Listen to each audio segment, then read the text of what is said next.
Alors, donc, une brève présentation. Je suis donc directeur de recherche au laboratoire AIM, qui est à Saclay, qui est une UMR commune entre le CEA, le CNRS et l'Université Paris-Cité. Et au-dessus, on a aussi l'Université Paris-Saclay. Les structures parisiennes sont un peu compliquées. Je travaille sur l'évolution des galaxies, moi personnellement. Donc, ce qui m'intéresse, je suis rentré dans l'évolution des galaxies à partir de relevés qui ont été faits avec des missions, des satellites qui travaillaient dans l'infrarouge. La première mission, ça a été ISO, sur lequel j'ai fait ma thèse. Ensuite, en postdoc, j'ai beaucoup travaillé sur Spitzer. Et quand j'ai été recruté, c'était à peu près le moment du lancement de la mission Herschel. Donc, toutes ces missions-là ont travaillé sur l'évolution des galaxies dans l'infrarouge, la formation des étoiles, la poussière. Et en fin 2016, en fait, j'ai été contacté par le responsable d'Euclide qui m'a demandé si je n'étais pas intéressé pour prendre en main tout l'exercice de vérification des performances scientifiques. On était à un moment critique de la mission, au moment d'une grosse revue de projet. Donc j'ai accepté et j'ai pas regretté le saut. C'est un peu un changement d'orientation dans ma science, quoiqu'il y a des connexions assez fortes que je vous montrerai. Et j'ai été nommé responsable du segment sol en 2019. Mon cursus, j'ai fait une grande école d'ingénieur et puis après j'avais envie de poursuivre plutôt un cursus de recherche et moins de recherche appliquée. Donc je suis retourné à l'université, à l'époque ça s'appelait un DEA, maintenant on appelle ça un Master 2 et puis j'ai fait une thèse. Voilà, donc et après je suis parti quelques années en postdoc, j'ai fait 2 ans en Italie et 5 ans aux États-Unis avant de rentrer en France. Alors, on va parler de cosmologie et l'état de l'art à l'heure actuelle, c'est la mission Planck qui a volé entre mai 2009 et octobre 2013 et dont les derniers résultats ont été publiés en 2018 et en fait les papiers sont sortis même en 2020 qui cartographiaient les fluctuations du fond diffus cosmologique avec une précision et une résolution angulaire inégalées. Ça c'est la carte de ces fameuses fluctuations en température. Donc l'univers dans le passé était plus dense, plus chaud. Il est tellement chaud que c'était un plasma. Les atomes étaient ionisés. L'univers est en expansion. Ce rayonnement se refroidit. À l'heure actuelle, il est à 3K. Les fluctuations que vous voyez sur cette échelle-là sont de l'ordre de 300 microkelvin. Donc c'est vraiment des fluctuations qui sont vraiment très faibles par rapport au rayonnement et qui sont en fait les racines et les graines des structures qu'on va voir aujourd'hui dans notre univers local. On passe d'un univers à très grand redshift qui est très homogène. Au début de l'univers, on a un univers qui est extrêmement homogène à un univers tel qu'on le connaît maintenant avec des galaxies, des étoiles, des planètes et beaucoup de vide. Alors, Planck, qu'est-ce qu'il nous apprend? En fait, quand on regarde cette carte-là et qu'on fait ce qu'on appelle le spectre de puissance des fluctuations en fonction... Alors là, on l'a tracé en fonction des multipôles, ça correspond à des échelles angulaires. On s'aperçoit qu'il y a des échelles angulaires sur lesquelles on a beaucoup de puissance, typiquement 1 degré, ce qu'on appelle le pic acoustique. Et ce spectre-là, en fait, on peut le fitter avec un modèle cosmologique très simple, avec seulement 6 paramètres. Je ne sais pas si vous appréciez en fait la puissance de ce modèle-là, avec simplement 6 paramètres cosmologiques, dont notamment la quantité de matière noire, la quantité d'énergie noire et un certain nombre d'autres ingrédients. On arrive à un modèle qui, si vous regardez l'écart du modèle par rapport aux données, on est dans les barres d'erreur systématiquement, à part quelques vraiment petites fluctuations. Alors ce modèle avec 6 paramètres, on s'aperçoit qu'en fait les particules connues, ce qu'on appelle les baryons, ce dont on est fait, les atomes, c'est 5% du bilan énergétique total. La matière, donc quelque chose qui agit gravitationnellement mais qu'on ne voit pas, ce qu'on appellera la matière noire, c'est 26% du total. Et puisque depuis Einstein on sait que E égale mc2, on a une équivalence entre masse et énergie, il reste un composant dans le bilan énergétique de l'univers de 70% qui est 69% qui est ce qu'on appelle l'énergie sombre, dont on n'a absolument aucune idée de ce quoi il peut s'agir. Et donc on s'aperçoit donc que l'on est dans un univers qui est dominé par ce qu'on appelle le secteur sombre. La matière noire. Alors la matière noire, on l'appelle matière parce qu'elle a une masse. Elle est sensible à la gravitation, la force de gravitation agit, et c'est grâce à la gravitation qu'on la détecte. Par contre, elle ne réagit absolument pas à l'interaction électromagnétique. Donc en fait, elle ne nous émet pas de photons, elle n'absorbe pas de photons, donc on n'a aucun moyen de la voir avec nos yeux, dans le spectre électromagnétique. C'est pour ça qu'on l'appelle noir. Alors attention, les Anglais disent dark matter. Dark, c'est sombre. On devrait l'appeler matière sombre.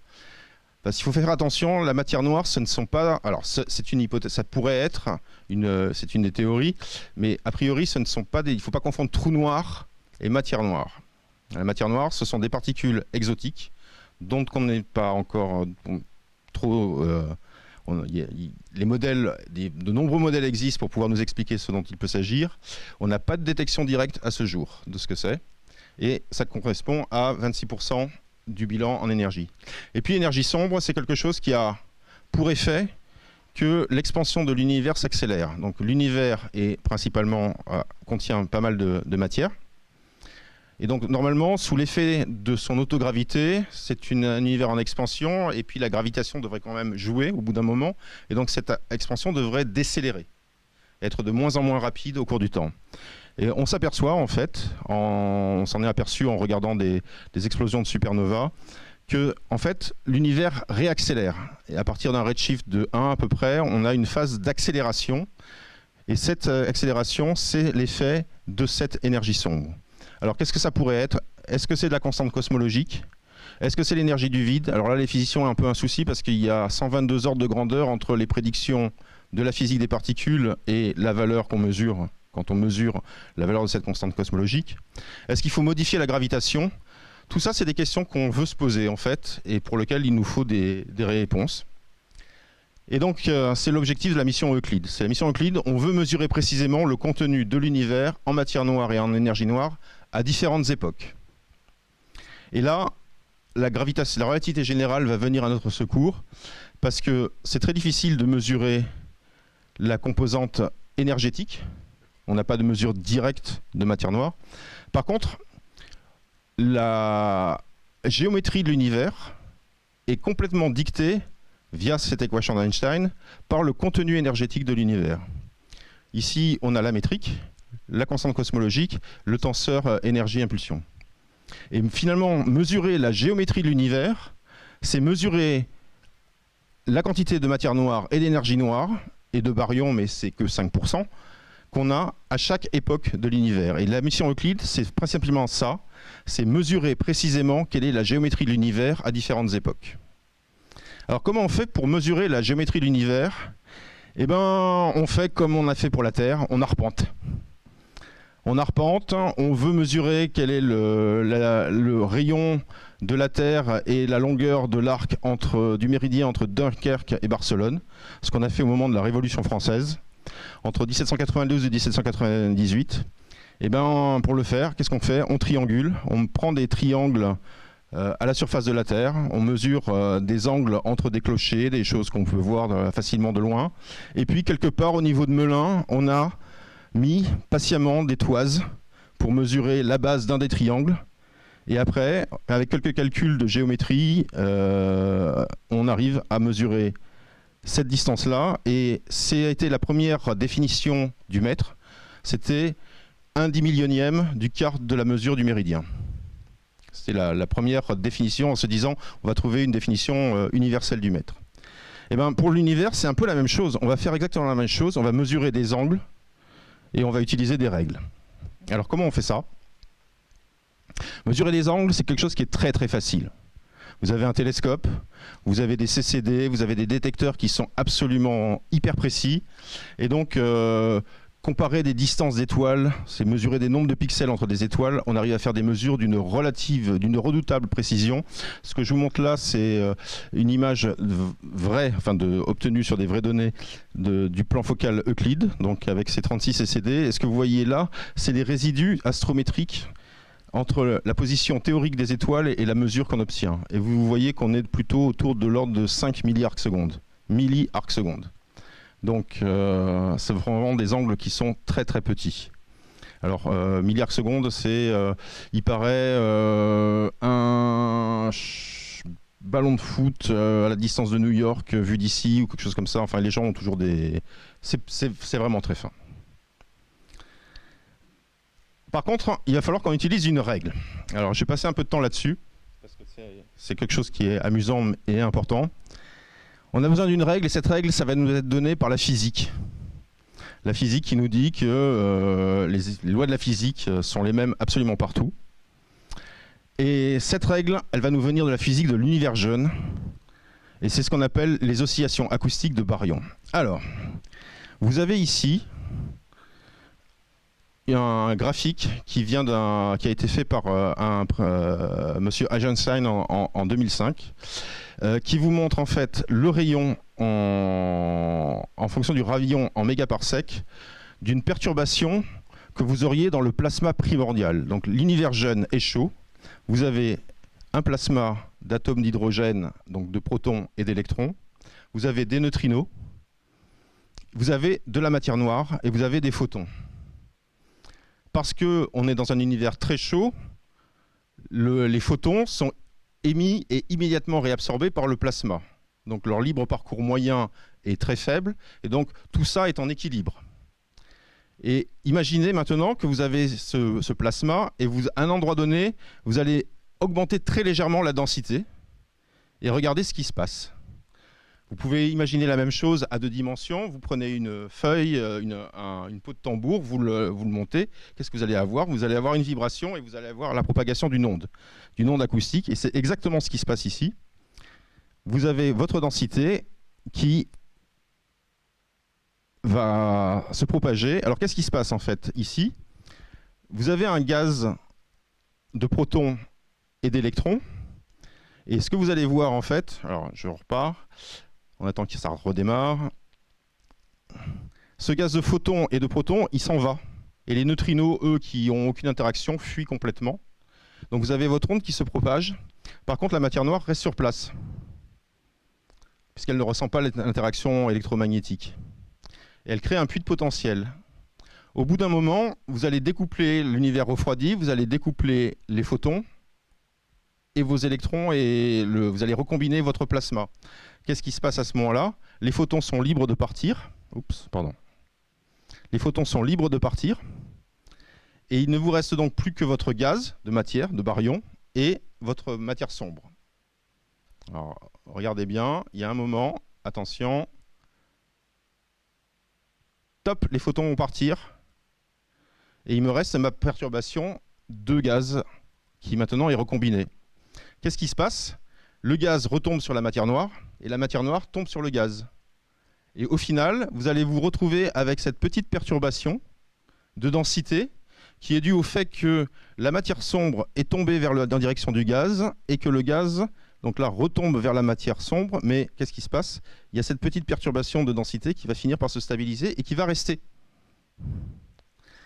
Alors, qu'est-ce que ça veut dire ça? Ça veut dire que si je regarde la distribution de matière dans l'univers, je vais retrouver cette empreinte des ondes acoustiques qui se sont promenées dans l'univers primordial. Et dans le temps qui y a imparti, on calcule avec les lois de la physique que la distance moyenne qu'elles ont parcourue avant que les photons s'en aillent et que l'onde se fige, en fait, c'est 150 mégaparsec. Ben voilà, on a une règle. On a un truc dont on sait que la longueur, c'est 150 mégaparsec. Et qu'est-ce que c'est, en fait? C'est l'empreinte dans la distribution des galaxies. Si vous regardez des paires de galaxies dans l'univers, elles ne sont pas disposées de façon purement aléatoire. Vous allez avoir un peu plus de chances d'en trouver qui sont séparées par 150 mégaparsec que par 140 ou 160. Et donc quand vous faites ce qu'on appelle la fonction de corrélation à 2 points des objets en fonction de leur séparation, vous voyez qu'on observe un petit excès. Alors là, on ne l'observe pas à 150 mégaparsec parce qu'il y a la constante de Hubble qui rentre en ligne de compte. Donc on va la trouver avec une constante de Hubble qui est à peu près de 70. Et voilà, donc en fait, quand on observe la distribution des galaxies dans l'univers, donc on regarde des paires de galaxies. Leurs angles, on les connaît très bien puisqu'on les mesure parfaitement sur nos images. Et on s'aperçoit que de temps en temps, on en trouve on en trouve plus à cette distance-là. Et la physique nous dit que cette distance-là, ce pic-là, c'est 150 mégaparsec. Donc sur le ciel, je sais quelle est la séparation angulaire, puisque je mesure ces galaxies. Et la physique me dit, j'ai une distance physique. Donc j'en déduis quelle est la géométrie de mon univers. Puisque j'ai mon triangle, je sais quelle est la distance physique et je sais quel est l'écartement que je vois en distance angulaire. Donc je sais si je suis dans un univers plat, dans un univers courbe, à ce redshift-là.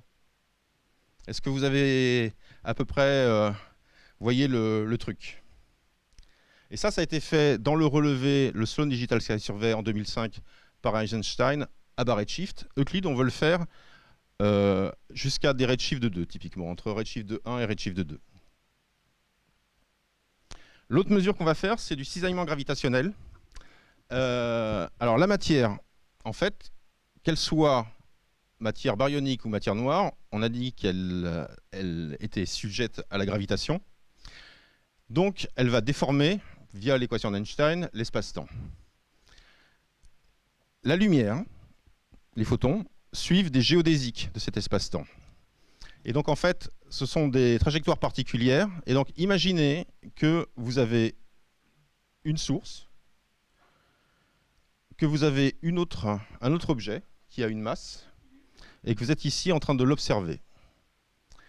Les photons, alors si vous étiez pile poil, ils iraient tout droit, mais les photons qui sont émis un petit peu hors axe vont en fait être déviés par la masse de l'objet qui se trouve entre les deux et revenir vers votre œil. Ce qui fait qu'en fait, au lieu de voir cette source-là, vous allez voir une image décalée dans le ciel, puisque vous pensez que l'objet il est ici. Donc, le cisaillement gravitationnel, c'est la déformation des objets qu'on voit. Et alors, ce cisaillement gravitationnel, il peut être fort. Quand vous avez la lentille qui est vraiment très bien alignée, on a des effets qui sont assez rigolos. On a des images multiples. On a ce qu'on appelle des anneaux d'Einstein. On a des arcs. La plupart du temps, les objets ne sont pas alignés autant. Les masses sont peut-être aussi moins importantes. Et donc, on va avoir un lentillage gravitationnel faible. Donc là, vous avez un amas de galaxies, quelque chose de très massif dans l'univers. Vous voyez ici un arc relativement fort, mais en fait, toutes les galaxies qui sont assez loin, en fait, sont elles aussi déformées, de l'ordre du %. Alors, individuellement, on ne voit pas qu'une galaxie est déformée. Par contre, statistiquement, ça se voit très bien, hein, et on mesure comme ça des déformations de cet ordre-là, de l'ordre du %. Alors maintenant, imaginez que vous avez des sources qui sont ici, et que vous allez les observer à travers toute la distribution de masse dans votre univers. Les photons, ils vont être déviés sans arrêt, sans arrêt, sans arrêt. Ce qui fait que, au final, vous allez avoir pouvoir, en comparant toutes ces observations, essayer de retrouver en fait quelle est la distribution de matière qu'il y a dans ce cube d'univers. En regardant les déformations. Typiquement, il faut 10 puissance, il faut plus d'1,5 milliard de galaxies pour avoir une mesure contraignante. Et on peut faire même encore plus fort. On peut en fait faire des tranches dans ce cube d'univers. On peut prendre un plan source ici, on peut prendre un plan source ici, et comparer ce qui se passe. Et donc on peut faire une mesure de cette présence de matière noire à différents redshifts. Alors là encore, on fait des fonctions de corrélation. Je ne vais pas rentrer dans les détails, mais on a une sonde qui va nous donner précisément, qui ne va pas être sensible tant que ça à l'énergie noire, mais qui va être très sensible à la distribution de matière et à la quantité de matière sombre dans l'univers. Alors on veut mesurer ça à différentes époques. Donc là, c'est fait intervenir ce qu'on appelle le redshift.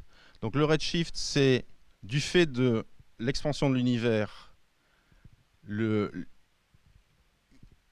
une source qui émettrait par exemple ce break-là, c'est ce qu'on appelle le break à 4000 angstrom, qui est dû à l'absorption par le milieu interstellaire et par l'hydrogène en fait, de l'émission des galaxies jeunes.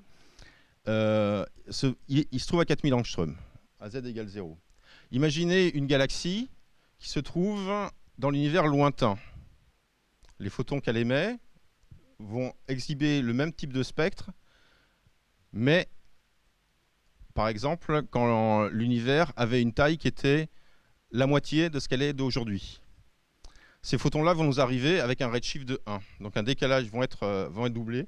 Donc en fait, ce break-là, on va le mesurer à 8000 angstroms.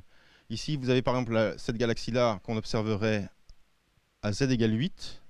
Ce break-là, on le trouve autour de 6800 angstroms. Et donc, les photons sont décalés. Alors, on peut le faire, une mesure du redshift très précisément si on fait un spectre. Donc à ce moment-là, on va récupérer soit des lignes des raies d'émission dans la galaxie, soit des raies d'absorption, comme dans ces spectres de galaxies.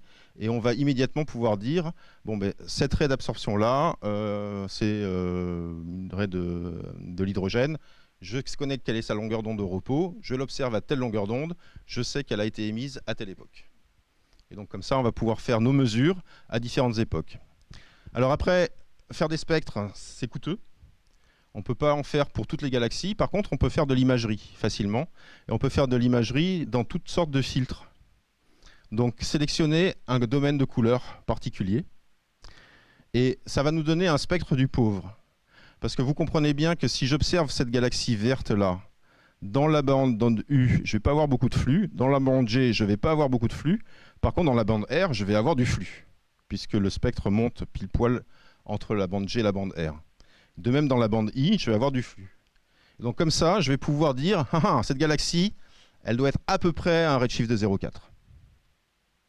Et donc les redshifts photométriques, ce sont des redshifts qui sont moins précis qu'un redshift spectroscopique. Un redshift spectroscopique, typiquement, c'est 3 ou 4 décimales. Un redshift photométrique, c'est une décimale. Alors la mission Euclide, qu'est-ce qu'on veut faire ?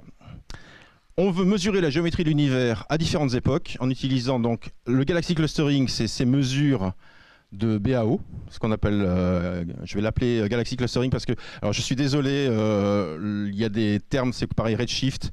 Quand j'ai écrit ma thèse, j'ai fait un search replace Redshift par décalage cosmologique vers le rouge parce que c'était au moment des lois tout bon et il ne fallait pas d'anglicisme dans les thèses et j'ai gagné 50 pages de thèse. Mais voilà quoi, c'est juste pas possible. Je vais utiliser des anglicismes. Je m'en excuse auprès des gens que ça choque. Mais donc, pour le Galaxy Clustering, ce qu'on veut faire, c'est on veut un spectrographe proche infrarouge parce qu'on veut mesurer l'arrêt de l'hydrogène H-alpha qui est à 6900 angstroms. On veut le mesurer autour de z égale 1. Donc ça va nous mettre à 1,3 microns typiquement. En utilisant une denrée, donc c'est ce qu'on veut. Pour le weak lensing, on veut une caméra avec une capacité d'imagerie excellente, très nette, avec une stabilité excellente, pour mesurer la forme du plus grand nombre possible de galaxies. Donc ça veut dire que, et du côté Galaxy Clustering et weak lensing, on veut collecter beaucoup de lumière, donc on veut un miroir le plus grand possible, et on veut de la photométrie multibande pour pouvoir en déduire des redshifts photométriques. Et tout cela, on le veut sur la plus grande fraction du ciel. Donc ça a donné ces espèces d'exigences de base, ça a donné la mission Euclide. Donc d'abord un satellite qui est sous la maîtrise d'œuvre de Thales Alenia Space. C'est un beau bébé de plus de 2 tonnes. Ça mesure, c'est la taille d'un bus typiquement. La propulsion, c'est par de l'hydrazine. On en embarque à peu près 140 kg. On est protégé par des panneaux solaires et un pare-soleil. Cette antenne, l'antenne que vous voyez là, sert à la communication. Et en fait, c'est une antenne, c'est pour la première fois du côté ESA qu'ils utilisent cette bande K et qui nous permet d'atteindre 74 mégabits par seconde. Yeah. En fait, les images, vous verrez que la caméra est grande et la quantité de données qu'on reçoit est relativement élevée. Et durant toute la conception de la mission, la quantité de données qu'on pouvait rapatrier sur Terre était un facteur très important de la mission. On a des capteurs de dégagage fin et on a des propulseurs à gaz froid qui nous permettent d'avoir un pointage relatif très stable, en théorie. Vous verrez que ça n'a pas toujours été le cas. Donc, dans ce satellite-là, on va mettre un télescope. Et c'est sans doute l'un des meilleurs télescopes spatiaux civils en termes de qualité optique. Et c'est un télescope qui est sous la maîtrise d'œuvre d'Airbus, qui est d'un diamètre de 1,2 m pour le miroir principal. Typiquement, c'est la moitié de Hubble. Il est entièrement réalisé en SIC. Alors, pourquoi le carbure de silicium? Parce que c'est un matériel qui est extrêmement rigide. Il a un petit défaut, il est un peu cassant quand on le tape, et donc il faut faire très attention quand on le manipule, et on a cassé quelques pièces au cours de la réalisation, mais heureusement on n'a jamais cassé le miroir. Le montage, c'est un type Korch à 3 miroirs Orax, donc vous avez un miroir M1 ici, miroir M2 ici, et après on redescend par le trou dans la cavité instrumentale, où on va alimenter et le NISP, et puis on a une lame dichroïque qui va nous permettre par transmission d'avoir le canal infrarouge, et par réflexion le canal visible avec le détecteur vise, un shutter et un fine guidance sensor, une petite caméra qui nous permet de faire du guidage très précis. Alors, ce télescope, il a une réponse impulsionnelle extrêmement fine, 0,4 arcs secondes d'arc. Donc, et une qualité d'optique qui est très constante sur un très grand champ, en fait, 0,5 degrés carrés. Alors ça, c'est très important. Voici la Lune. Donc la Lune, c'est un demi-degré. Voici le champ VISE et NISP. Ils sont à peu près identiques. Et donc voici le champ de Hubble par comparaison. Et donc vous voyez qu'on a une qualité d'optique qui est extrêmement bonne sur un champ gigantesque. Ça, c'est pour faire des relevés, pour pouvoir mapper le ciel, enfin faire des cartes du ciel le plus vite possible. Donc là-dessus, on va mettre un instrument infrarouge NISP qui fait à la fois de la photométrie, parce qu'on veut avoir des régies photométriques aussi dans l'infrarouge, et à la fois de la spectroscopie. Alors, je ne vais pas passer sur tous les détails. C'est un effort international, mais sachez quand même que les labos français ont quand même pas mal contribué. Toute la caractérisation des détecteurs a été faite au CPPM et à l'IPNL. Les grismes viennent du laboratoire de Marseille, d'astronomie de Marseille. Les détecteurs viennent de la NASA. Alors, on est en train d'essayer d'apprendre à faire des détecteurs en Europe de ce type-là pour travailler dans ces gammes de fréquences. On ne sait pas encore faire ça en Europe.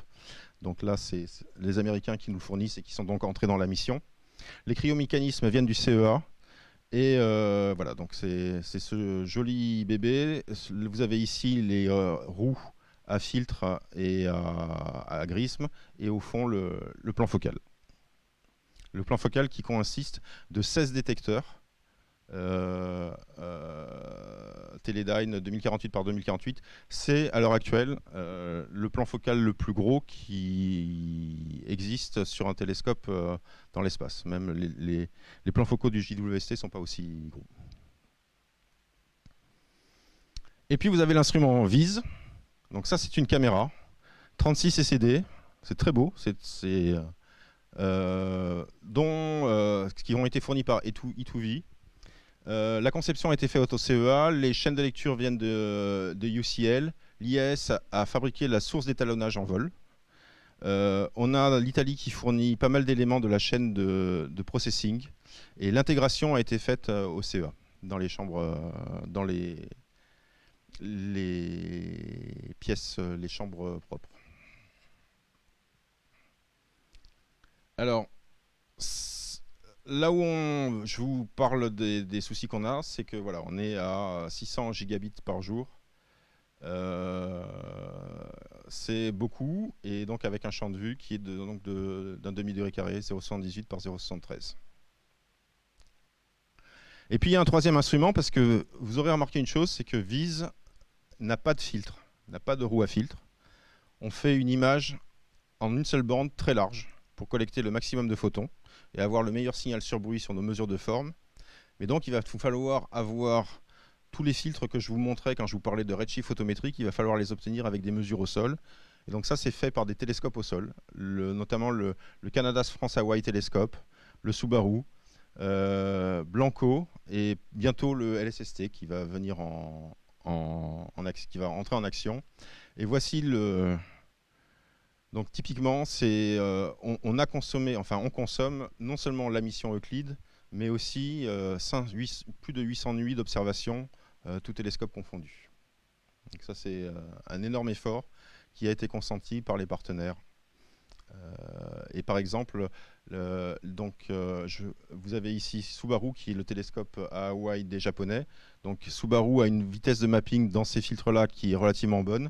Les Japonais sont rentrés dans le consortium Euclid, dans la mission Euclid, en proposant des nuits Subaru pour obtenir ces données. Même chose pour nos collègues canadiens qui nous ont offert des nuits côté CFHT. Et donc ça va nous donner un relevé qui va couvrir en fait toute la zone soulignée en bleu. Donc ce que vous avez ici, c'est une projection un peu particulière du ciel. Vous voyez ici le plan de la Voie lactée. Vous voyez ici le plan de l'écliptique. On ne veut pas observer ni dans le plan de la Voie lactée, puisqu'il y a plein d'étoiles, il y a plein de gaz, il y a plein de cochonneries. Nous, ce qu'on veut, c'est voir loin, c'est voir les galaxies lointaines. Donc on évite soigneusement le plan de la Voie lactée.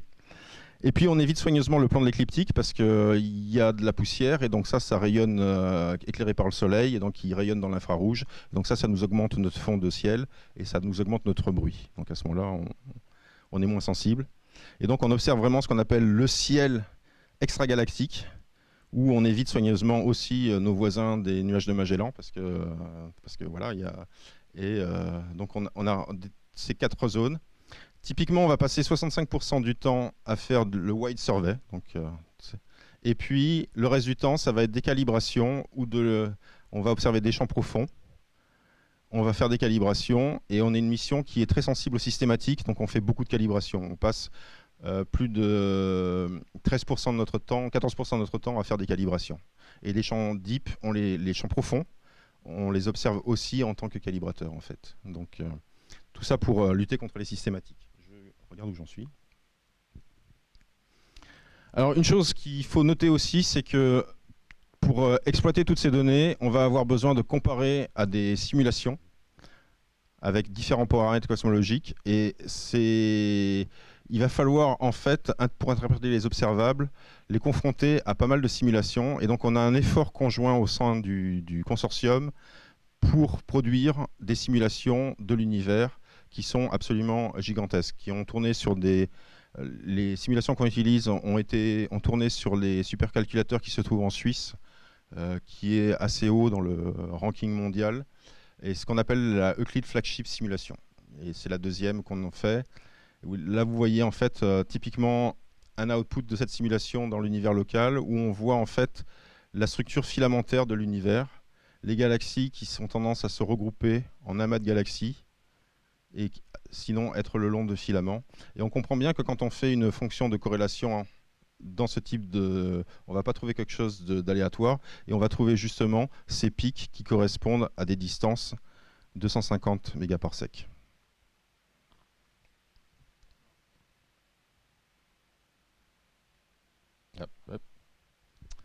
Alors, c'est une mission qui est... En fait, on a un Hubble dans l'espace pour faire... Hubble a fait, au cours de toute sa carrière, quelque chose comme une centaine de 50 degrés carrés. Et on va en faire 15 000 avec la résolution d'Hubble, enfin la moitié de la résolution d'Hubble, mais bon, on est quand même beaucoup mieux que ce que peut faire dans le sol. Donc ça, c'est un pouvoir de découverte et de science qui va bien au-delà de ce que je vous ai expliqué en cosmologie.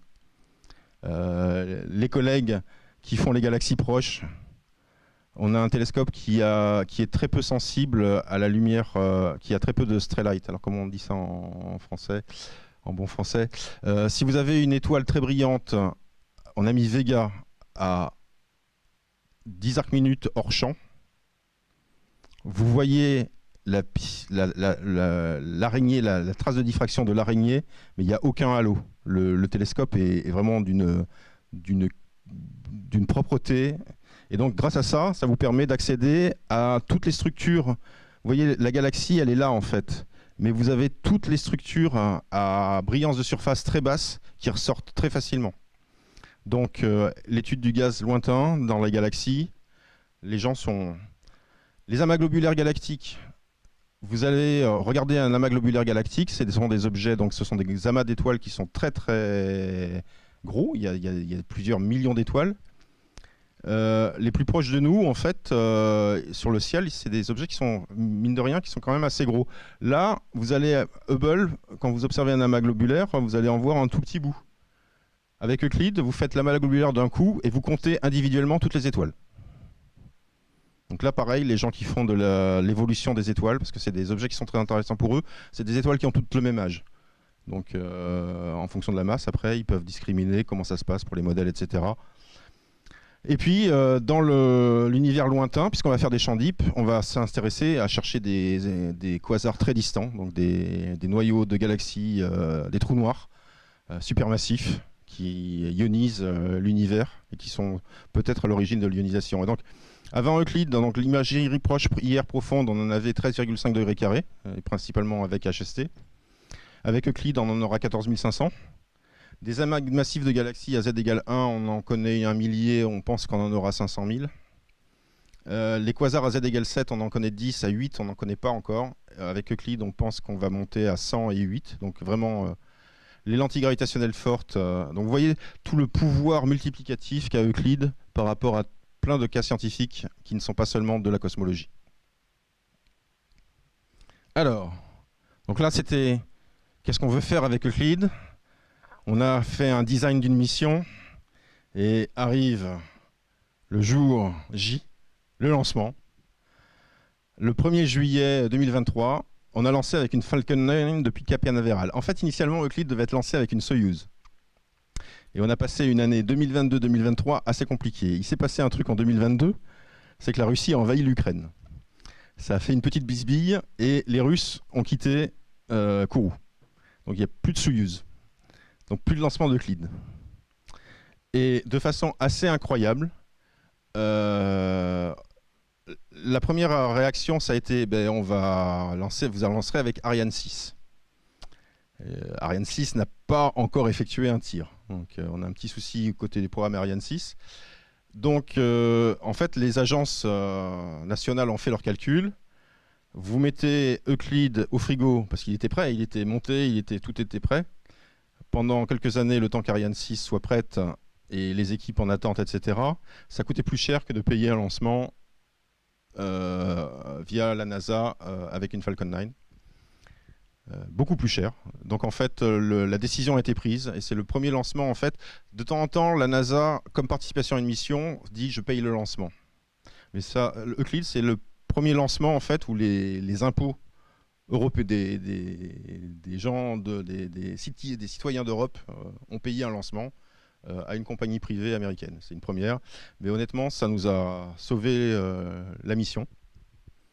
Il a été injecté sur une orbite de halo autour de L2 avec une précision qui est extrêmement bonne.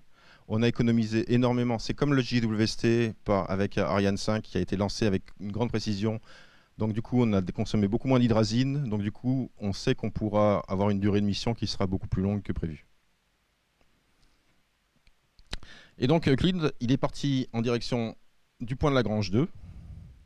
Alors c'est quoi ce point de Lagrange 2 ? C'est un truc assez rigolo. C'est un point où l'attraction de la Terre et du Soleil s'équilibre avec la force centrifuge. Et c'est un lieu de choix pour les observatoires spatiaux. Alors vous allez entendre souvent, le JWST est à L2, Gaïa est à L2. Euclide est à L2. Alors, aïe aïe aïe, ça fait quand même des embouteillages. En fait, pas tant que ça. Gaïa, il est sur une orbite qu'on appelle une Lissajous, avec une distance maximale à L2 de 350 000 km. Donc, si je me mets là, c'est une vision en fait de face par rapport à l'orbite. Vous voyez la Terre derrière, et puis le Soleil serait quelque part par là-bas. Ici, vous voyez le Soleil, et donc vous voyez Gaïa qui a une petite orbite. Et puis, Euclide est en vert et le JWST est en bleu. C'est des orbites de halo avec une distance qui varie entre 250 000 et 832 000 km. Donc, c'est plus grand que l'orbite Terre-Lune. Donc, c'est des orbites qui sont gigantesques. Il n'y a aucun risque qu'ils se rentrent dedans et les orbites sont calculées de façon à ce que même le JWST et Euclide les orbites passent à proximité, mais ils ne sont jamais au même moment dans des configurations proches. Voilà. Alors, on arrive tranquillement sur notre orbite, et là, on fait une phase de commissioning et on allume les instruments. Et là, on allume VISE, et tout de suite, la première image, les gens font il y a un souci. On ne devrait pas voir ça. Ça, c'est bizarre, ce machin. Et alors, on s'est rendu compte, en fait, donc ça, c'est de la lumière parasite. Il y a de la lumière parasite qui rentre sur le plan focal. Ce qui est embêtant parce que ça nous monte le fond et donc ça augmente le bruit de photons dans nos images. Donc ça nous dégrade notre signal abri quand on va vouloir regarder des belles galaxies. Et puis on s'est rendu compte en fait que en fonction du pivotement du satellite le long de son axe de vue, cette lumière parasite variait. Et puis on a fini par comprendre d'où ça venait. En fait, c'est une réflexion, triple ou quadruple. Quand on est à des angles comme ça, en fait, cette espèce de machin là qui dépasse, qui est un des supports qui tient un des micropropulseurs à gaz froid, en fait, n'est plus dans l'ombre du panneau solaire.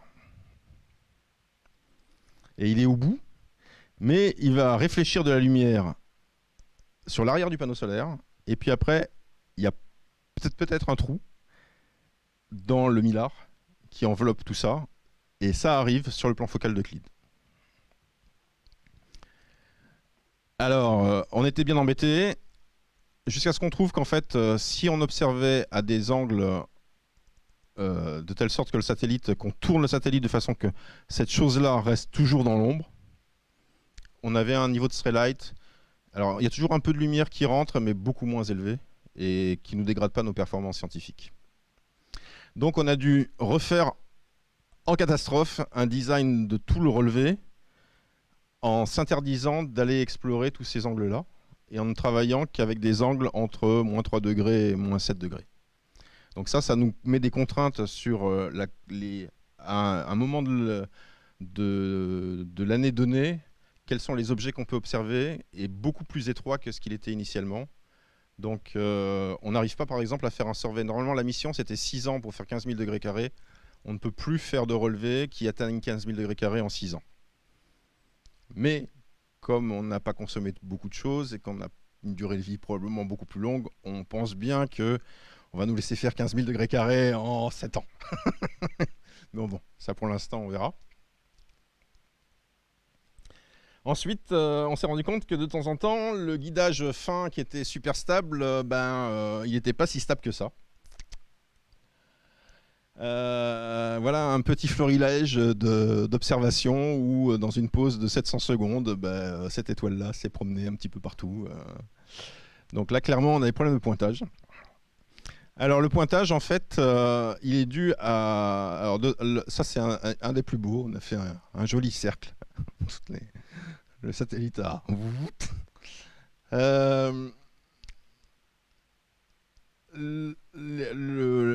Donc ça, c'était un problème en fait qui était dû au Fine Guidance Sensor. Donc ce sont deux petits CCD qui se trouvent sur le côté du plan focal du VIS et qui ont les mêmes problèmes que le VIS, en particulier qui sont sensibles aux rayons cosmiques. C'est-à-dire qu'en fait, dès qu'il y a des impacts de rayons X ou de particules chargées, ça crée une image qui ressemble à une étoile. Et le guide, en fait, va commencer à confondre étoiles et rayons cosmiques et à suivre des choses qu'il ne devrait pas suivre. Alors, on a travaillé, en fait, c'est la première fois que je vois ça. On a commencé une phase de vérification des performances. Normalement, ce qui se passe en fait dans une mission spatiale, vous arrivez vous lancez, vous arrivez à l'endroit où vous êtes censé faire votre mission. Après, vous avez une phase de commissioning. Alors, commissioning en anglais, en français, on dirait recette en vol. Donc, c'est là où les industriels montrent que ce qu'ils ont fabriqué correspond aux exigences. Et c'est à la fin de la recette en vol, normalement, que l'ESA fait le dernier chèque. Alors, recette en vol finie. Et là, on commence la vérification des performances, où là, c'est les instruments. On va vérifier les performances des instruments qui ont été fabriqués par des labos de recherche, etc. Donc on n'est pas des industriels, on est moins sérieux, tout ça, machin. Mais bon, il s'est passé que une semaine après avoir commencé la phase de vérification, l'ESA a décidé de revenir en phase de commissioning pour 2 mois, le temps que les industriels règlent leurs problèmes de pointage, pour après qu'on reprenne une phase de vérification des performances 2 mois plus tard.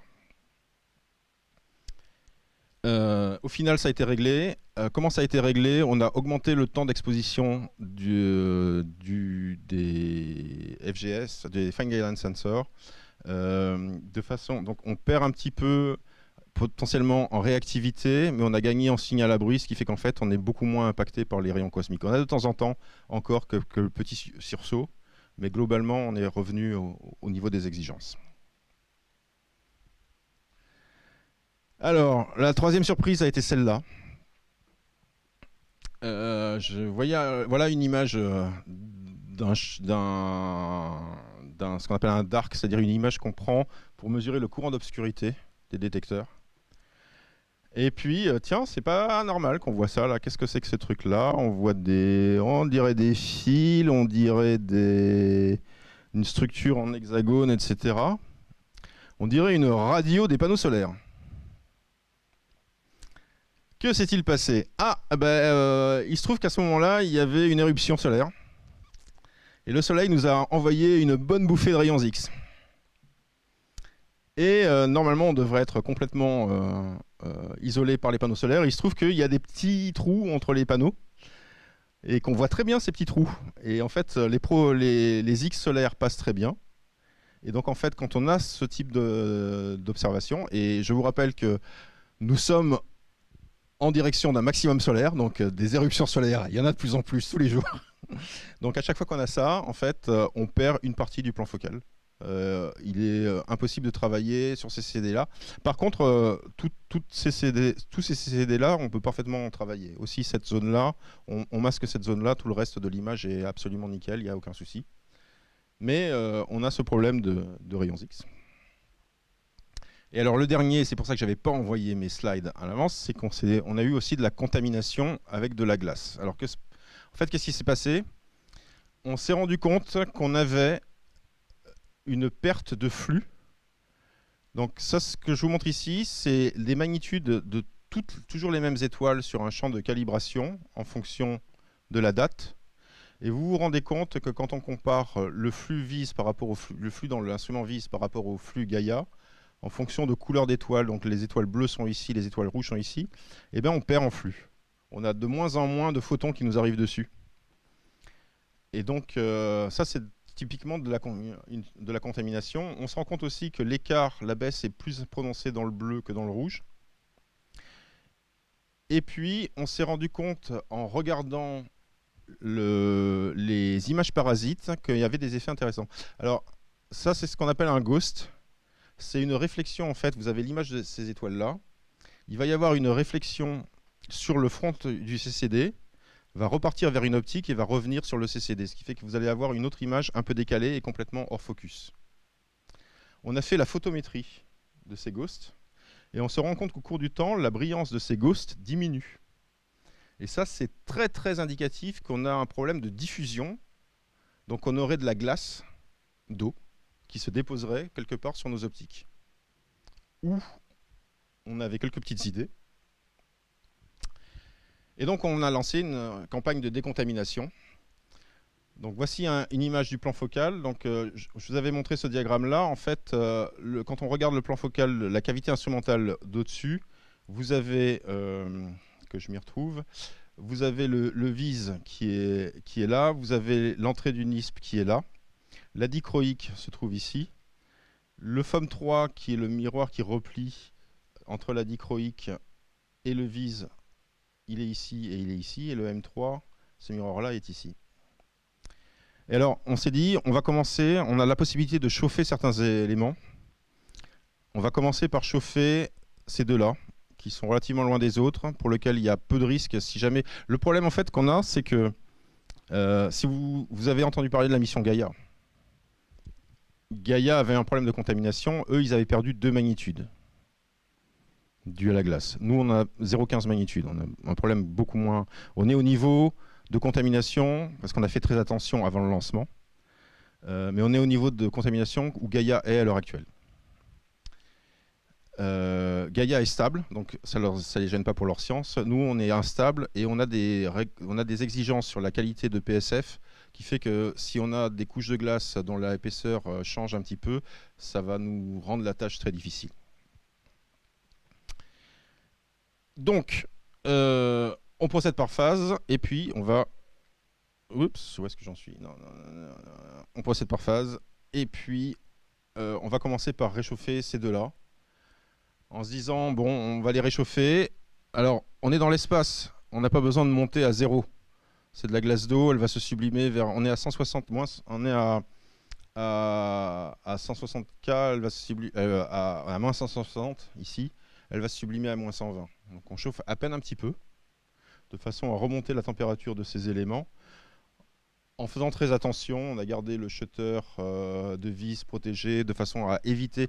Le problème en fait c'est que cette eau elle va rester dans la cavité instrumentale et elle va se redistribuer ailleurs. Donc elle va aller se recoller à des surfaces froides. Idéalement on ne veut pas qu'elle se recolle sur d'autres optiques. Donc on a commencé notre exercice par ces deux-là où en fait on sait que les chances que ça aille se coller, en fait les angles de vue entre ces optiques sont relativement faibles. Donc si on a de la glace sur le FOM 3, il y a peu de chances qu'on aille, on va plutôt la redéposer par là que sur les optiques. Et donc on a fait cette campagne-là la semaine dernière et aujourd'hui l'ESA a annoncé que c'était un succès. Donc, on a fait un programme d'Early Release Observation pour mettre en évidence les performances techniques d'Euclide avec un caractère esthétique. Des belles images.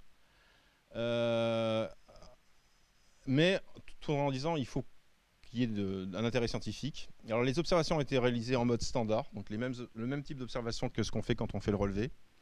Alors par rapport au relevé, c'est des cibles atypiques. Ça va être des grandes galaxies. Nous, ce qui nous intéresse, c'est des petites galaxies lointaines. Donc là, on a fait des grandes galaxies proches. Mais ces cibles-là seront dans le relevé, parce qu'en fait, comme on fait le ciel de façon continue, on saute pas, on évite les quelques étoiles très très brillantes, plus brillantes que la magnitude 4,5, mais sinon on fait tout le ciel de façon continue. Donc ces objets-là sont dans notre relevé quoi qu'il arrive. On a fait un traitement spécifique, et on a produit des images en fausse couleur. Donc le bleu, ça sera le VIS, le vert, ça sera le NISP, et le rouge, le NISP-H. Et donc je vous ai montré le champ de vue, et donc voilà pour mémoire, le champ de vue du VIS à comparer avec le HST et puis JWST NIRCam en fait. Et ça c'est la future mission qui est planifiée pour 2027 côté US, Roman. Alors la première qu'on a fait c'est l'amas de Persée. Donc vous voyez l'image VIS ici. Il y a environ 1 millier de galaxies. On a à peu près 100 000 galaxies plus distantes. Donc, ce que vous voyez ici, ce sont les galaxies centrales de l'amas, avec une densité d'objets qui sont tous des elliptiques avec des couleurs relativement blanches, enfin typiquement rouges. Vous voyez que les galaxies de fond sont, elles, beaucoup plus... Certaines galaxies sont beaucoup plus rouges dans le fond. On va faire des zooms sur ces trois régions-là. Donc, la région centrale. On voit très nettement les poussières qu'il y a au centre de la galaxie, la CD de Persée, dans lequel il y a un AGN un noyau actif de galaxie qui éclaire et vous voyez toute la richesse. Donc on reconnaît très bien la PSF d'Euclide dans toutes les étoiles qu'on a dans le champ, donc des étoiles de la galaxie. Et puis toutes les galaxies de l'amas et des galaxies d'arrière-plan, avec une richesse de morphologie et un détail qui est absolument fabuleux, typique des images de Hubble, typiquement. Sauf qu'on aura ça sur 15 000 degrés carrés. Voici donc une partie, donc là je reviens sur cette zone-là, et puis après je viendrai sur cette zone-là. Donc des galaxies beaucoup plus distantes, dont les couleurs sont beaucoup plus rouges en fait. Il y a très peu de photons qui arrivent dans VIS, parce que ce fameux break à 4000 que je vous montrais plus tôt, en fait, n'est plus dans la bande de VIS. Toute la lumière nous vient des bandes infrarouges. Et puis, au niveau de l'amas, là, ces galaxies spirales qui ont un détail qui est absolument fabuleux. Il me reste 5 minutes, hein, c'est ça, je suis bientôt à la fin.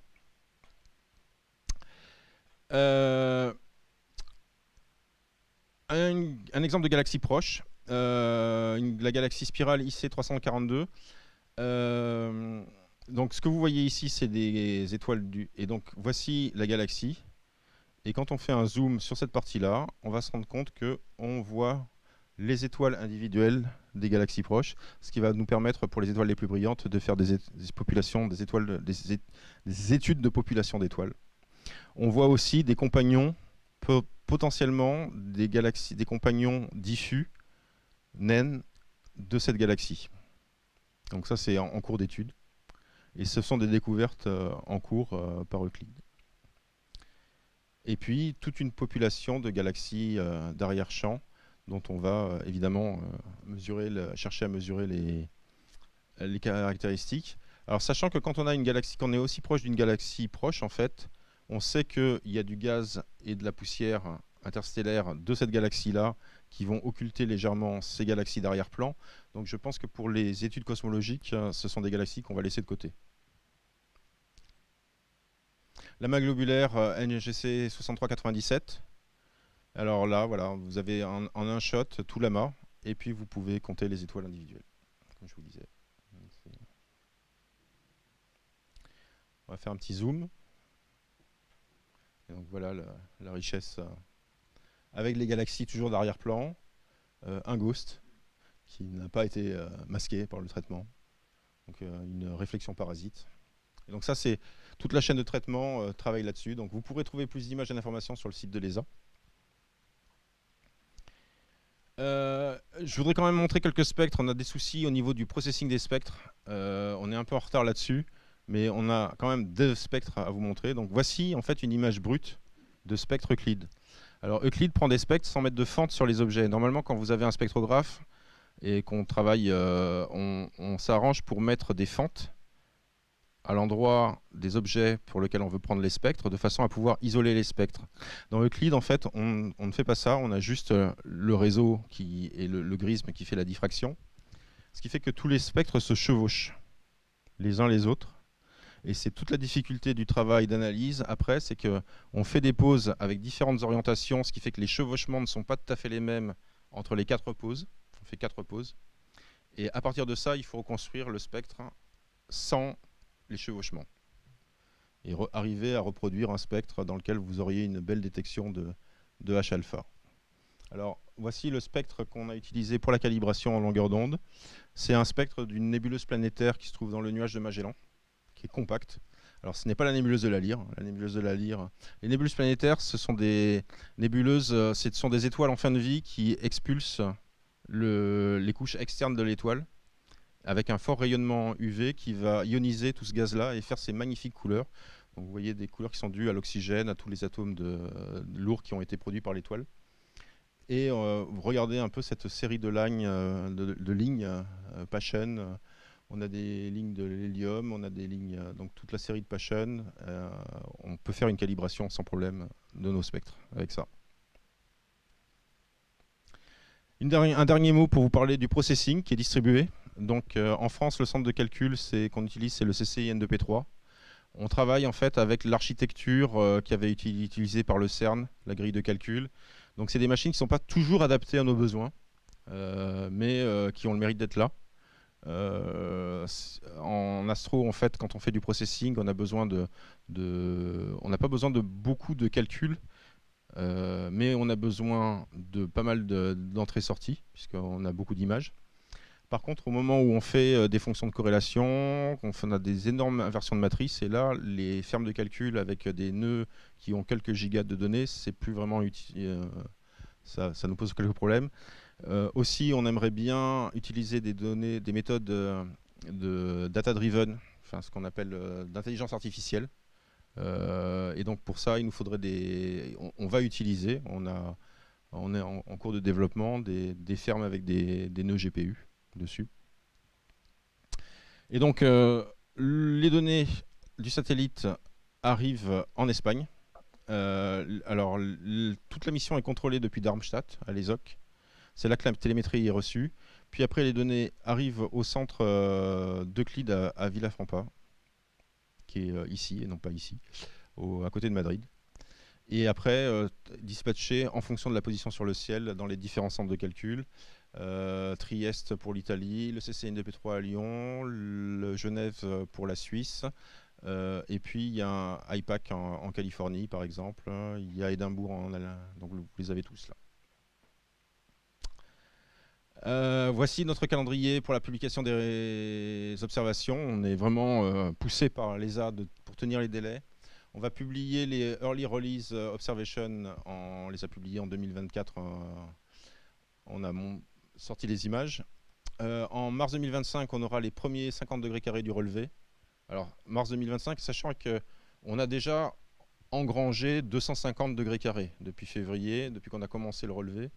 Donc Euclide est une machine, on a déjà en termes de quantité d'images, c'est l'ancien incendie, on reçoit des données tous les jours, en un mois on a acquis 250 degrés carrés. On aura une publication de la première année du relevé en 2026 avec détermination des paramètres cosmologiques, puis des 3 premières années 3 ans plus tard, et puis l'ensemble du relevé quand il sera fini 6 ans plus tard ou plus s'il y a une extension de mission. Et je vous remercie pour votre attention.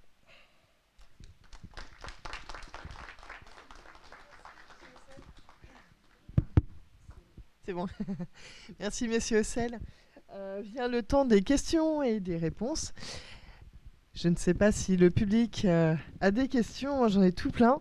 À un moment donné, dans votre présentation, vous nous avez dit qu'il y avait des télescopes civils, des télescopes spatiaux civils. Alors, quelle différence entre un télescope comme on connaît et un télescope civil? Et s'il y a des télescopes civils, est-ce qu'il y a des télescopes non civils et qui s'appellent comment? En fait, tout dépend de la direction dans laquelle ils regardent. Je vais revenir sur ma slide qui montre le champ de Roman. Alors, un télescope civil regarde l'espace. Un télescope pas civil, donc militaire, regarde la Terre. Et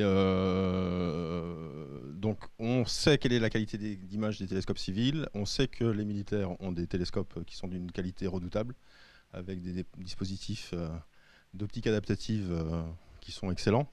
La petite histoire sur ce projet Roman de la NASA, qui est la prochaine mission développé par la NASA pour faire de la cosmologie. Alors ils vont regarder des supernovas, c'est pas tout à fait les mêmes sondes, etc. Mais le miroir qu'ils ont est un miroir de plus de 2,50 m. Et en fait, ce qui s'est passé, c'est la NSA a contacté la NASA en disant « J'ai un miroir dans un hangar, ça vous intéresse ?» Et ça a été le début de l'aventure romane. Voilà.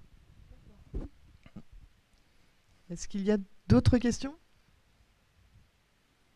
Alors ça tombe bien, j'en ai encore. Alors du coup, qu'est-ce qui diffère un lancement avec le Falcon 9 et Ariane? Est-ce que c'est la puissance? Est-ce que alors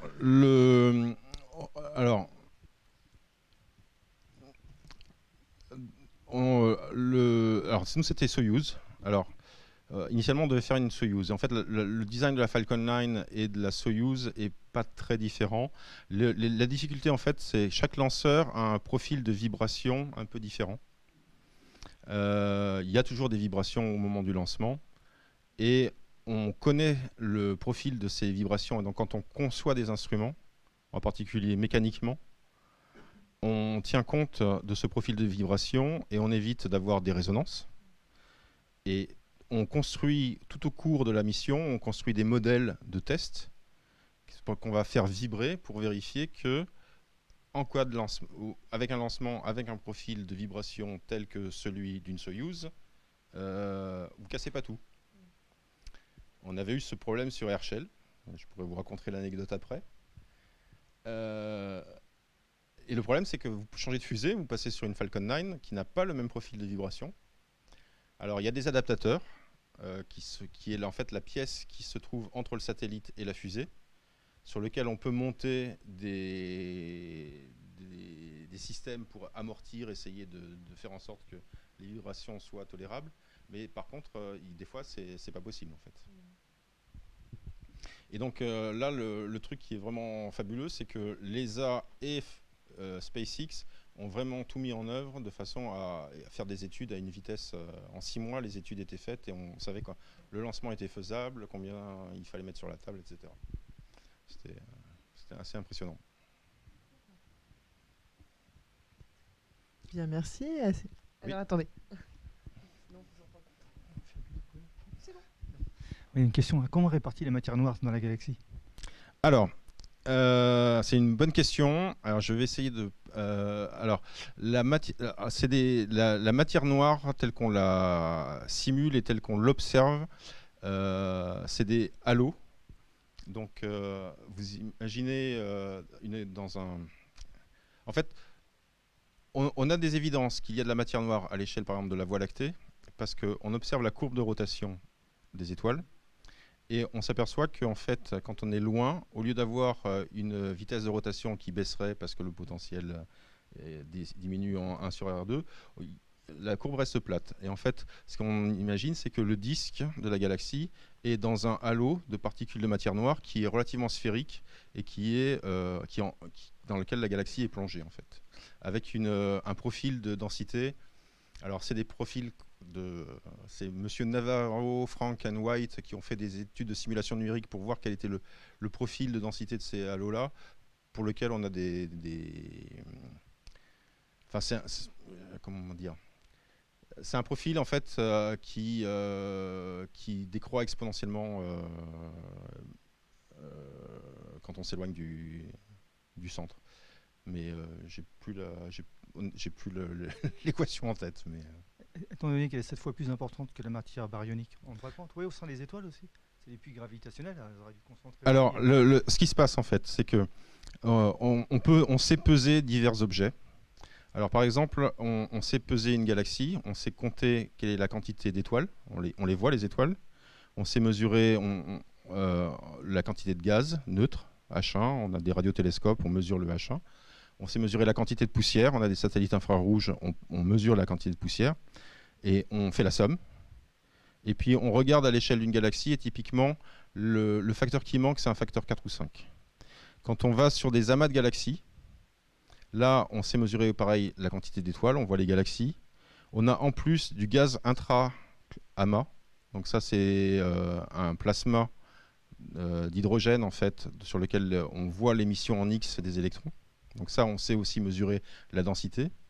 Et là, sur les amas de galaxies, typiquement, c'est un facteur 8 qui nous manque en termes de masse. C'est-à-dire qu'en fait, par rapport, quand on fait la somme de tout ce qu'on voit, étoiles, gaz, poussière, et qu'on regarde en fait un lentillage gravitationnel, les arcs que je vous avais montrés là, du coup, on en déduit la masse de l'amas. Sur les amas proches, on prend les sources distantes, on regarde. La seule principale source de déviation, c'est l'amas. Et donc, on peut déterminer la masse de l'amas. Et on trouve souvent des écarts qui sont de l'ordre d'un facteur 7 ou 8. Pour répondre à ma question. Alors peut-être que j'ai mal compris votre question. En fait, justement, vu que c'est tellement important la matière noire, pourquoi il n'y en a pas au centre des étoiles? Elle aurait dû se concentrer dedans aussi. Ça doit influencer la masse des étoiles. Si ça influence leur masse, ça va influencer son évolution. Alors, ça va vieillir plus vite. Oui, sauf que la matière noire qu'on postule, c'est une matière noire. Alors, c'est une matière noire qui est non relativiste et non collisionnelle. Donc, en fait, je suis pas sûr qu'elle sentirait le potentiel des étoiles. C'est une bonne question, en fait. J'ai pas la réponse. Je connais pas la réponse à votre question. Comment ça se comporte à petite échelle?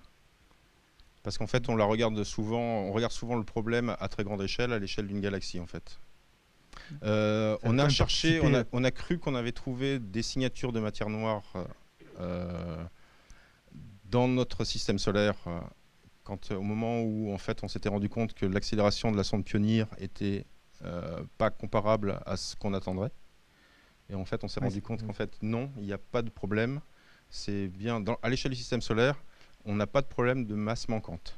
Quand on fait les orbites des sondes, on ne voit pas ça. C'est les trous noirs primordiaux, ils sont censés être expliqués par la matière noire. Alors, certains, oui. Et à l'heure actuelle, une des découvertes du JWST semble être justement qu'on voit beaucoup de trous noirs très massifs à très grand Z. Ça fait une des surprises qu'on a en ce moment des premiers résultats préliminaires du James Webb. Avec des galaxies spirales précoces aussi. Et aussi, oui. Mhm. Oui. Alors, je vais te poser une question sur les forces convenues, mais qu'on appelle matière. Et moi, ça me gêne parce qu'on n'en sait rien du tout de la matière. On appelle ça matière. On a fait sa matière au sens où ça a une masse. Voilà, c'est tout. C'est tout. C'est absolument tout. C'est léger.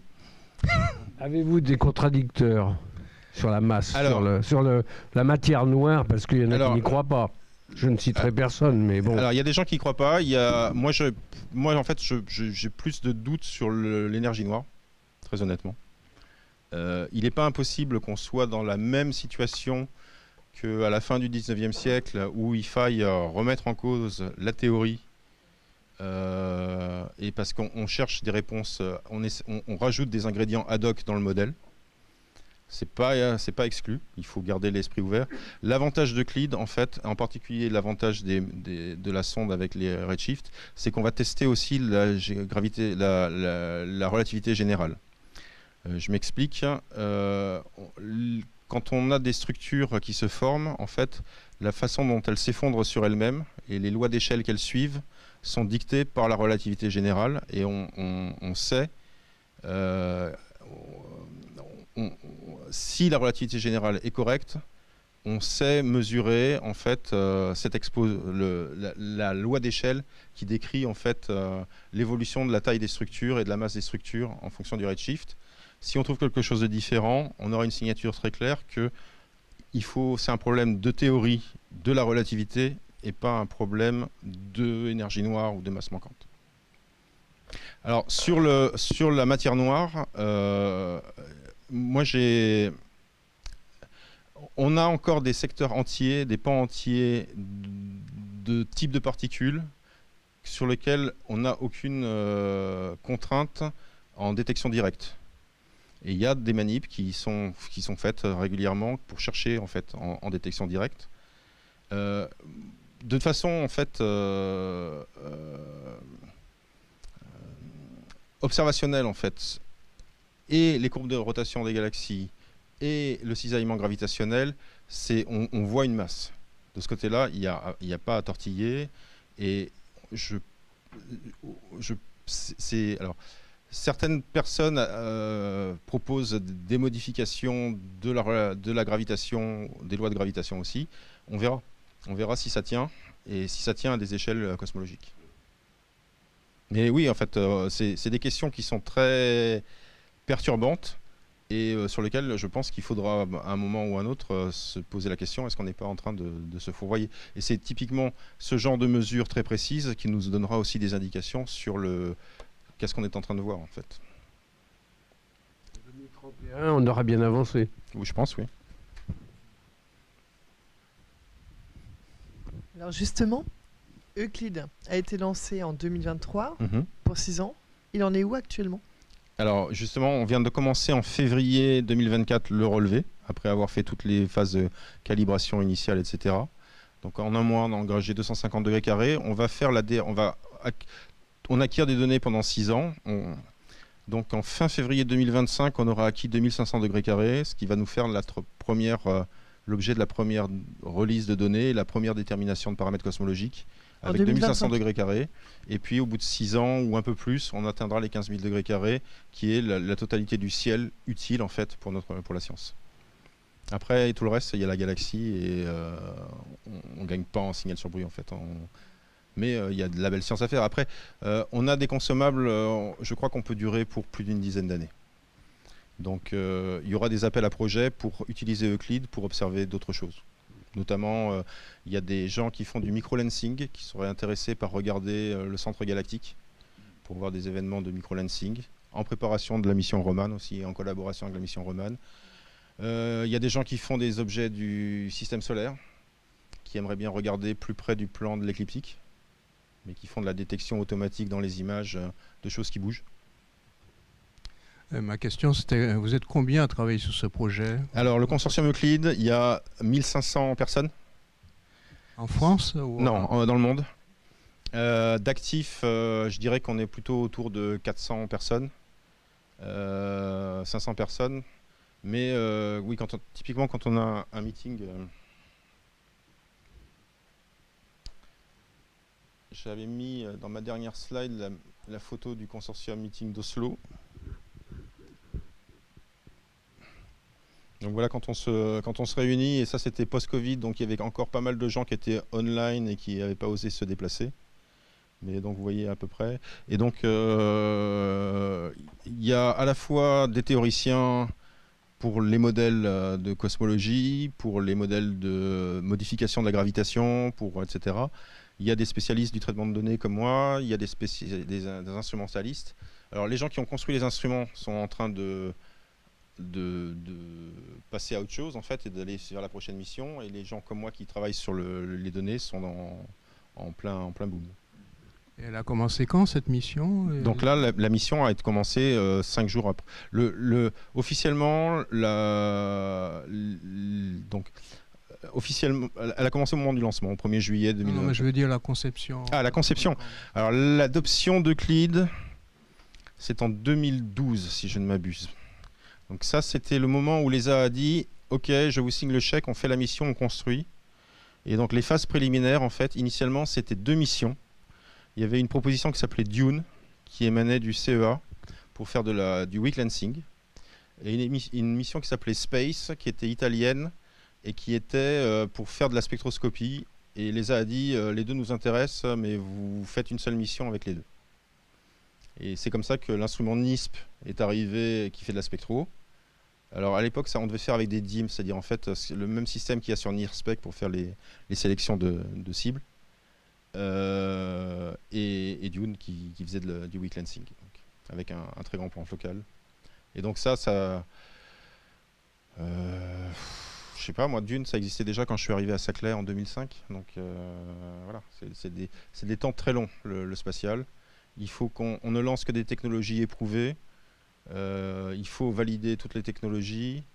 C'est le faster, better, cheaper marche pas très bien. Mais c'est mis à jour au fur et à mesure de l'évolution des techniques. Hein. On reste pas sur le... Alors, l'évolution des techniques actuelles sera implémentée dans les missions qui sont en conception maintenant et qui voleront dans 20 ans ou dans 15 ans. Oui, donc ce sera dépassé. Mais ça ne sera pas forcément dépassé parce qu'en fait, les CCD, toute l'électronique qu'on fait voler doit résister à un environnement spatial, doit supporter des tempêtes solaires à répétition. On fait voler donc il a fallu que ces composants-là, on les étudie, on les rende résistants à cet environnement. Donc il y a plein de développements, et ces développements ils doivent être faits en amont parce que le composant qu'on va mettre quand on va construire, il faut qu'il ait été validé avant. Donc il y a toute une chaîne. Donc effectivement, on a l'impression qu'on est vachement en retard, mais en fait il y a tout un processus de montée en niveau technique et en technologique qui prend du temps. Ouais. On voudrait des fois aller plus vite. On prend des fois des risques, mais souvent ça coûte cher. Donc si on se plante,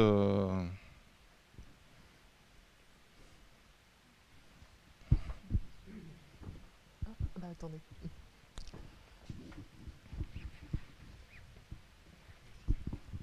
Bonsoir, merci encore pour cette présentation superbe. Vous avez parlé d'un partage de collaboration entre le sol et l'espace par rapport au télescope. Oui. Si je comprends bien, Euclid fait la luminance et le sol fait la couleur, en fait. Exactement, ouais. C'est ça. Avec Euclid qui apporte la couleur côté infrarouge. Parce que alors, l'atmosphère est très opaque à l'UV et très opaque à l'infrarouge, à part dans quelques fenêtres. Et j'ai beaucoup travaillé dans un projet qui s'appelle Cosmos, qui était un champ de 2 degrés carrés qu'on avait observé avec Hubble et qu'on avait observé depuis le sol, péniblement, dans l'infrarouge, avec le CFHT, et qui a été observé à l'ESO avec le VST et avec VISTA dans l'infrarouge. Et VISTA, il y a eu 10 ans d'observation, patiemment, à revisiter le champ très régulièrement pour essayer d'aller le plus profond possible. On est passé sur ce champ-là au cours de la phase de vérification des performances avec Euclide. En 3 jours, on était plus profond. Parce que dans l'infrarouge, on n'a pas l'atmosphère et donc on a un facteur de gain qui est fabuleux.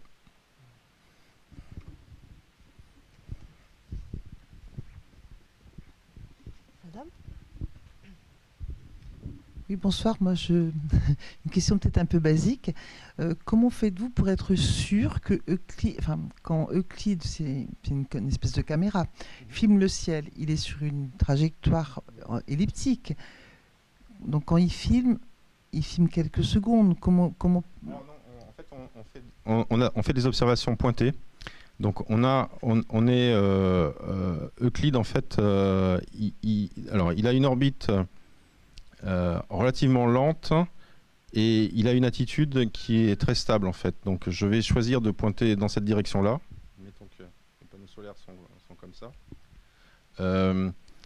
Le déplacement, la vitesse d'Euclide, en fait, la vitesse d'Euclide, on en tient compte, en fait, parce que ça crée une aberration de la lumière.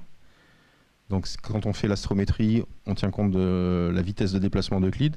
Par contre, tout le champ, on regarde loin, donc on n'a pas de problème de parallaxe, et donc tout le champ se déplace en même temps, en fait. Donc de ce point de vue-là, il n'y a pas de souci. C'est au moment où vous vous raccordez à un référentiel ICRS, J2000, enfin ce genre de choses, que là vous êtes obligé de prendre en compte, en fait, le fait que vous êtes à bord d'un satellite qui se déplace. Mais sinon, vous avez un champ de vue qui est stable. D'accord. Parce que les objets que vous regardez sont à l'infini. Ok. Merci. C'est pas comme dans un train où il y aurait des poteaux tout près qui défileraient d'un seul coup devant vous. Voilà, en gros, c'est ça que je me dis. Ouais, non, vous regardez à l'infini. Comment pouvez-vous être sûr que l'image que vous voyez est vraiment l'image qu'on observe, en fait? Enfin, plutôt. L'image que vous observez est l'image réelle. Elle est d'une netteté, en fait. Elle est d'une netteté redoutable, en fait. Si vous regardez les étoiles, vous avez vraiment la fonction de transfert du télescope pur avec les 6. Ça, c'est l'araignée qui soutient le miroir. Et donc, il n'y a aucun effet de bouger, de filer ou quoi que ce soit. Ok, merci. Et d'ailleurs, on utilise, en fait... non, on ne fait pas rentrer dans les détails. Merci. Je voulais savoir, vous avez une idée du volume de données que ça peut représenter sur 6 ans? Oui, c'est plusieurs... Alors, je ne voudrais pas te dire de bêtises. Je peux vous donner le chiffre après, quand j'aurai ouvert mon laptop. Mais c'est plusieurs pétabytes. Et en fait, à terme, en fait, toutes les données sont gardées sous forme d'image ou bien brutes, ou bien vous faites du traitement de façon à élaguer un peu. On traite. Alors, on fait de la réduction de données, c'est le mot juste, en fait. On reçoit des données depuis L1. Donc là, c'est des images brutes, c'est des entiers, des convertisseurs analogiques digitaux. La première chose qu'on fait, c'est qu'on multiplie par 4 parce qu'on transforme tout en float. Et puis parce qu'il va falloir soustraire des darks, soustraire des flat fields, des réponses, donc faire des divisions, etc. Donc là, on est au niveau des images et puis on va commencer à détecter automatiquement toutes les galaxies, toutes les étoiles, et donc à faire des catalogues. Et après, une grande partie de la science, les astronomes, en fait, moi je trouve ça un peu dommage parce que les images sont magnifiques. Il y a beaucoup d'astronomes après qui vont travailler qu'avec les catalogues. On va leur fournir un catalogue dans lequel ils vont trouver les coordonnées, la mesure, les flux Euclide, les mesures de forme, les mesures de shear, les mesures de PSF à l'endroit de l'objet, etc., etc. Et c'est ça qui est gardé à terme. Et c'est ça. Et alors, à terme, on garde tout. On garde les données brutes. Ouais. on garde les données processées, mais pas toute la chaîne. En fait, on garde un état final et on a la souvenir. En fait, on est par législation européenne et puis aussi parce qu'on est des scientifiques contraints de faire de la science reproductible. Donc, en fait, les gens qui voudraient retrouver les paramètres cosmologiques avec Euclide à partir de nos données, on doit leur servir en fait toutes les données dont ils ont besoin pour retrouver nos résultats. Et je suppose que tout ça, c'est dans différents pays, de façon d'éviter d'avoir des problèmes de... c'est en cours de discussion. Pour l'instant, les données, en fait, on a fait un Yalta du ciel. Donc, en fonction de la zone du ciel, les données sont processées dans tel pays ou tel pays. Donc, elles arrivent en Allemagne. En fait, ce qui nous tue, c'est le network. On a tellement de données qu'il ne faut surtout pas qu'un processus qui tourne à Genève ait besoin de données qui sont à Édimbourg. Ah, il me manque tel truc, est-ce que tu peux m'envoyer tel... Et puis tel autre truc qui serait à Trieste. Donc on a tout ce qui est nécessaire au traitement à un endroit du ciel et dans un centre de données. Donc ça fait des doublons, mais bon, moins de doublons que d'avoir... on a des problèmes de bande passante qui sont absolument gigantesques. Une image, c'est plusieurs gigas, et donc quand vous voulez un jour d'observation, typiquement, c'est 20 fois 4, 5, 6. C'est 120 images vises, et chacune faisant 4 gigas ou 5 gigas. Et donc on a des problèmes de bande passante. Et une fois qu'en fait le processing est fait, on a une archive scientifique qui se trouve en Espagne. Il y aura probablement des copies aux États-Unis, au centre de données de Strasbourg aussi, de cette archive-là, de façon à pouvoir servir les astronomes qui en ont besoin, sans que ça impacte le réseau de processing. Eh bien, c'est ainsi que s'achève notre soirée sur Euclide. Monsieur Haussel, merci. Je pense qu'on peut applaudir Monsieur Haussel pour tout son exposé enrichissant. Merci également à nos partenaires Terre des Sciences, Ciel d'Anjou, Ezeo Curiosity, le laboratoire de planétologie et géosciences de Nantes et l'ESCA. Merci surtout, cher public, et Monsieur Haussel également, encore une fois. Et belle soirée à tous et à toutes.